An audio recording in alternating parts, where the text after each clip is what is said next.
आप कहो, हम तो अभी हमारी पार्टी निर्णय करेगी ना। सर अभी मुहाने लिए आपको कुछ अंदाज होगा कौन उम्मीदवार हो सकता है? पार्टी कार्यकर्ताओं आपके बैठक में कुछ मंथन होगा? आप देखिए, नहीं ये अभी ये विषय नहीं है। हमने जो विषय थे वो आपके सामने रखे हैं। अभी उसमें समय, अभी 1 साल से ज्यादा समय है चुनाव का। चंद्रपुर में तो सरकार ने उसका प्रस्ताव विधानसभा में शायद पारित कर दिया है और वो चला गया है, उस पर बहुत जल्दी निर्णय हो जाएगा। सर जी, लव जिहाद के कायदे के लेकर बहुत बड़ी मांग हो रही है, मोर्चे निकल रहे हैं स्थानीय स्तर के। देखिए केंद्रीय क्या संकल्प रहेगा? देखिए, जो भी सामाजिक बुराइयां हैं, हमारा भारत का जो इतिहास रहा है, हमारी जो संस्कृति है, उसमें माताओं बहनों का सम्मान और सबको एक साथ ले चल करके मिलजुल करके रहने की परंपरा है। लेकिन उसमें कोई भी ऐसी चीज़ें जो हमारे समाज को विघटन के लिए ले जाएंगे या हमारे समाज पर उनका दुष्प्रभाव पड़ेगा, उन सारी चीज़ों को ठीक करने की कोशिश समाज के द्वारा भी होनी चाहिए। और जब समाज से बात उठती है तो सरकार भी उस पर निर्णय लेती है। क्या प्रायोरिटी 2 दिन से लेके? आप देखिए, मैंने शुरुआत में कहा कि हमारी सबसे पहली प्रायोरिटी है लोगों के जीवन में सकारात्मक परिवर्तन आना, सामाजिक शैक्षिक रूप से लोगों को ताकतवर बनाना, आर्थिक रूप से लोगों को ताकतवर बनाना, रोजगार के अवसर देना, सड़कों को, गाँवों को सड़कों से जोड़ना, गाँवों का विकास होना, गाँव के माध्यम से देश का विकास होना, यही उद्देश्य। हमारे पक्ष में मतदान किया था और उनको सरकार बनाने के लिए समर्थन दिया था, लेकिन दुर्भाग्य से ये ऐसी स्थिति रही जिससे कह सकते हैं कि ऐसे लोगों के हाथ में उस समय सरकार थी जिससे महाराष्ट्र कम से कम 5 से 10 वर्ष पीछे चला गया। हम उस सब की पूर्ति करने की कोशिश करें। सर आप लोकसभा का बहुत मजबूत है और भारतीय जनता पार्टी एक बूथ और एक घर तक पहुँची।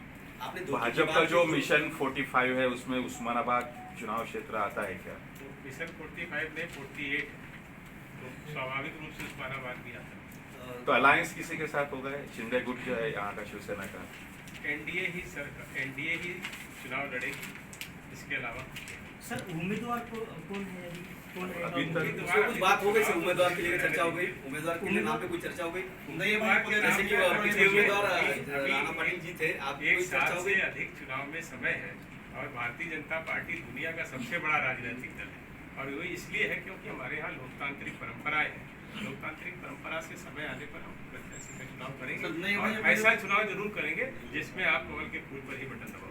शिवसेना का जो शिंदे गठ है, वो शिवसेना का शिंदे जो गठ है अभी तक एनडीए में नहीं आया है।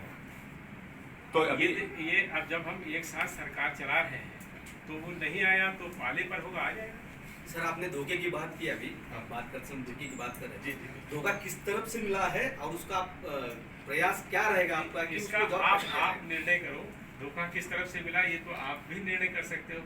हम और आप मान लीजिए एक साथ मिलकर के चुनाव लड़े, इन 2 लोगों के खिलाफ लड़े, तो जो छोड़ के जाएगा उन दोनों के साथ जिन्होंने हमारे खिलाफ चुनाव लड़ा, तो धोखा तो उसने दिया, वही गद्दार हो जाएगा जो छोड़ के नहीं गया। धाराशिव और संभाजी और प्रत्येक छात्र को जब स्थानीय भाषा में, उसकी अपनी भाषा में जब प्राथमिक शिक्षा मिलती है तो उसके सोचने समझने की शक्ति में भी विस्तार होता है। और आज जो लोगों का एक सर्वेक्षण आया कि अभी अंग्रेजी में सारी चीज़ें करने की वजह से हम अपने देश की जो क्षमता और योग्यता है उसका केवल 10% ही उपयोग कर पा रहे हैं और 10% में 2014 के बाद हम लोग इतनी तेज़ी से उभरे। अगर हम 100% अपने देश की प्रतिभाओं का उपयोग कर सकेंगे, जो स्थानीय भाषा में ही प्राथमिकता और सबसे अच्छा उसी में सोचता है, उस दृष्टि से भी हम काम कर रहे हैं। उसके अलावा धारा 370 की बात हो या इस देश के ऐसे सभी संस्थानों की जो हमारे सम्मान के प्रतीक थे, उनका सम्मान पुनर्स्थापित करने की बात हो।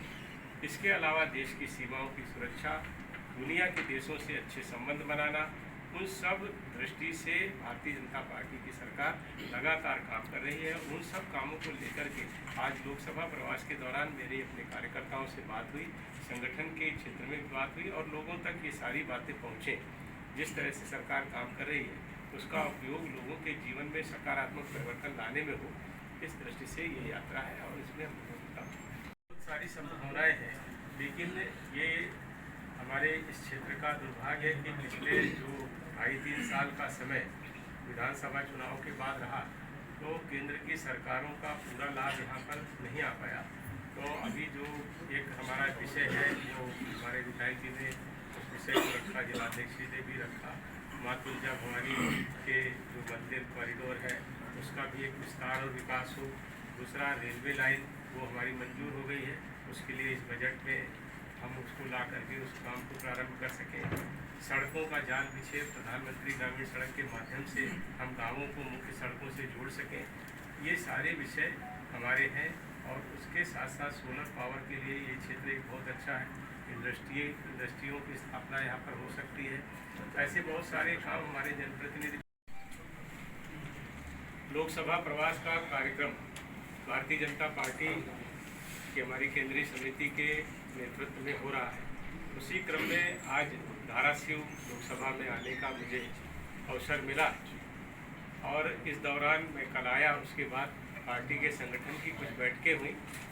हमारे जो केंद्र सरकार की योजनाओं के लाभार्थी थे, प्रदेश सरकार की योजनाओं के लाभार्थी हैं, उनके विषय में चर्चा हुई और कई संवेदनशील मसलों पर भी हम लोगों की बातचीत हुई, जिस पर हम आगे काम करने वाले हैं। महाराष्ट्र प्रदेश ने जैसे औरंगाबाद और उस्मानाबाद के नाम क्रमशः छत्रपति संभाजी महाराज नगर और धाराशिव ऐसे करने का एक प्रस्ताव किया है, तो निश्चित रूप से वो हम सब की संवेदना के बहुत निकट है और हम लोग प्रयास करेंगे कि उस्मानाबाद का नाम भी शीघ्र बदल करके धाराशिव पूरी तरह से उल्लिखित किया जाए, ऐसे प्रयास होंगे। उसके साथ ही एक बात और भी उभर करके आई है कि चूँकि ये हैदराबाद के निज़ाम की जो रियासत थी उसके क्षेत्र में ये घटा था, तो उस दौरान जो हमारा 15 अगस्त को आज़ादी हुई, इसको कुछ समय बाद मिली 17 सितंबर 1948 को, तो उस दिवस को भी हम अगले वर्ष से ठीक ढंग से मना सकें, ऐसी यहाँ के लोगों की और हमारे कार्यकर्ताओं की संवेदना है। हमारे जो विधायकगण हैं लोगों की भी ऐसी शुभेच्छा है, तो ऐसे हम लोग प्रयास करेंगे। साथ ही साथ जैसे आप सबको जानकारी है, पूरे देश में जिस तरह से 2014 के बाद हमारे प्रधानमंत्री नरेंद्र मोदी जी के नेतृत्व में हमने लोगों की ज़रूरतें पूरी करने के लिए उनका जीवन आसान हो सके, उनके जीवन में सकारात्मक परिवर्तन आए, उसकी दृष्टि से हमने लोगों को घर, मकान, बिजली, पानी, स्कूल, अस्पताल, गैस का सिलेंडर, शौचालय, ऐसी सारी सुविधाएं उपलब्ध कराई हैं। साथ ही साथ one nation one ration card और फ्री राशन, ऐसी अनेकों योजनाओं के साथ हर घर नल से जल, ऐसी जो योजनाएं चल रही हैं, इसमें से कई योजनाएं ऐसी हैं पूरी दुनिया की सबसे बड़ी योजनाओं में गिनती। स्वास्थ्य बीमा की योजना, हमारी जल संसाधन उपलब्ध कराने की योजना है, हमारे टॉयलेट्स जिसने हमने 9 करोड़ से ज़्यादा परिवारों को उपलब्ध कराए हैं, 8 करोड़ से ज़्यादा फ्री गैस के सिलेंडर दिए। इस तरह से अनेक कामों के अलावा शिक्षा के क्षेत्र में एक व्यापक परिवर्तन आए, उसके लिए हम नई शिक्षा नीति लेकर के आए हैं, जिसमें हमने ये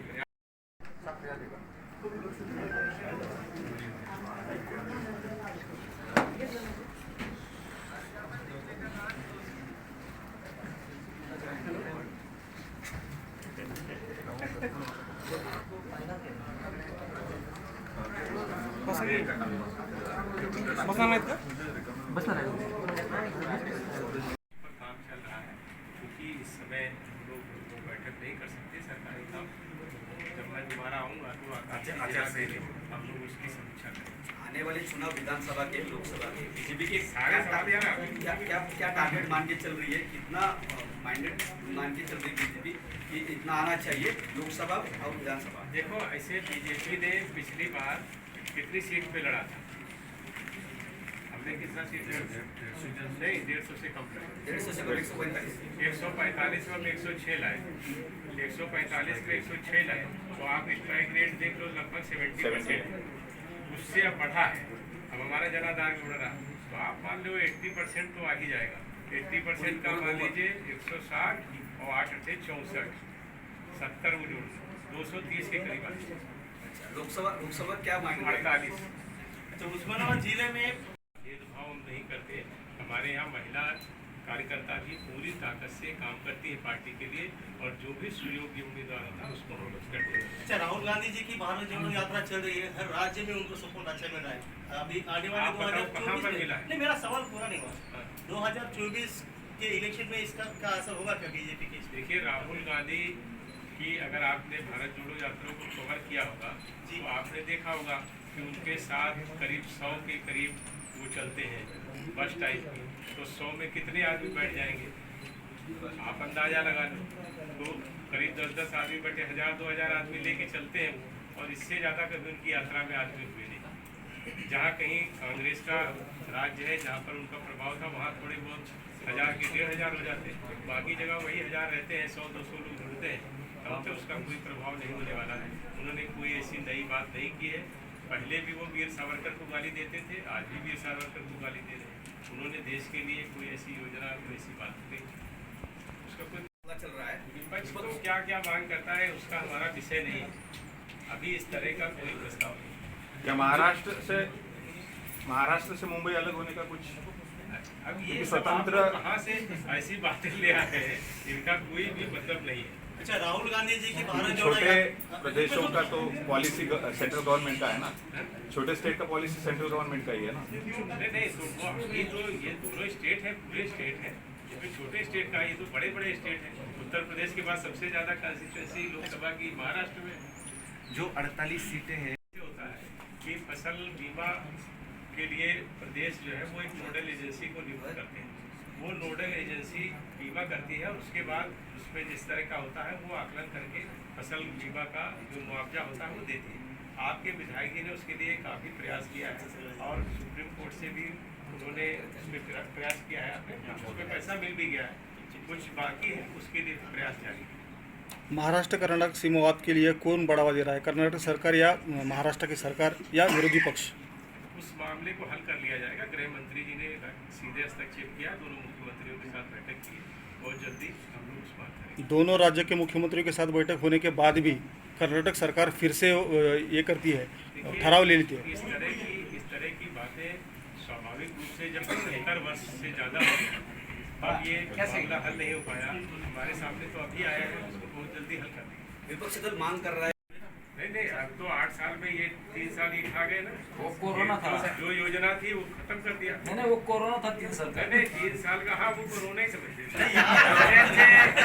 या ठिकाणी लोकसभा प्रवास योजनेचे आमचे महाराष्ट्राचे प्रभारी वो एक माजी तरह से मंत्री महाराष्ट्र को कोरोना ही लग गया था। माजी मंत्री अब वैक्सीन हम लगा रहे हैं, चिंता मत करिए। बाळा भेगडे साहेब जे मावळचे पूर्व आमदार आहेत, हे या ठिकाणी आलेत।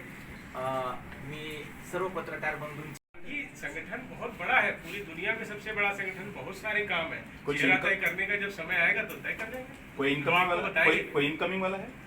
अभी हम लोग देखिए इस सब विषय में आप तो अंदाज लगाइए, आप अपना अनुमान लगाइए, लेकिन हमारा जो है मैंने फैक्ट आपको बताया, इसके अलावा कुछ नहीं। दरवाजे खुले पार्टी के?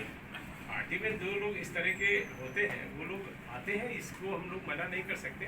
कई बार आप लोग देखते भी हैं कि ऐसे होते हैं, लेकिन स्वाभाविक रूप से है जो भारतीय जनता पार्टी के रीति नीति, भारतीय जनता पार्टी के विचार, भारतीय जनता पार्टी की फिलॉसफी में यकीन रखते हैं, ऐसे लोग आते हैं। योजना जो है उससे मैं भी सांसद हूँ, मैंने प्रत्येक वर्ष में 2-2 गाँवों का विकास किया है, और ऐसे आदर्श सांसद योजना कोई सरकारी योजना नहीं है। ये मोदी जी के आह्वान पर हमारे सांसदों को उन्होंने प्रेरित किया था कि क्या आप अपने लोकसभा क्षेत्र के कुछ ऐसे गांव हैं जिनको आप विकसित कर सकते हैं, तो वो काम करने का प्रयास हमारे सांसदों ने किया है, और बहुत बड़े पैमाने पर उसके परिणाम आए हैं। जहाँ तक आप उस्मानाबाद की बात करेंगे, तो उस्मानाबाद में ये तो बात ठीक है कि चुनाव जो सांसद हैं वो मोदी जी के नाम पर ही जीते, लेकिन बाद में उनका रास्ता बदल गया। अब उन्होंने क्या किया, हम राहुल गांधी से तो नहीं पूछ सकते सांसद आदर्श नाम पे उन्होंने क्या किया, लेकिन हम अपनी पार्टी के लिए बहुत मजबूती से कह सकते हैं हमारे सभी सांसदों ने सांसद आदर्श नाम पे बहुत अच्छा काम किया।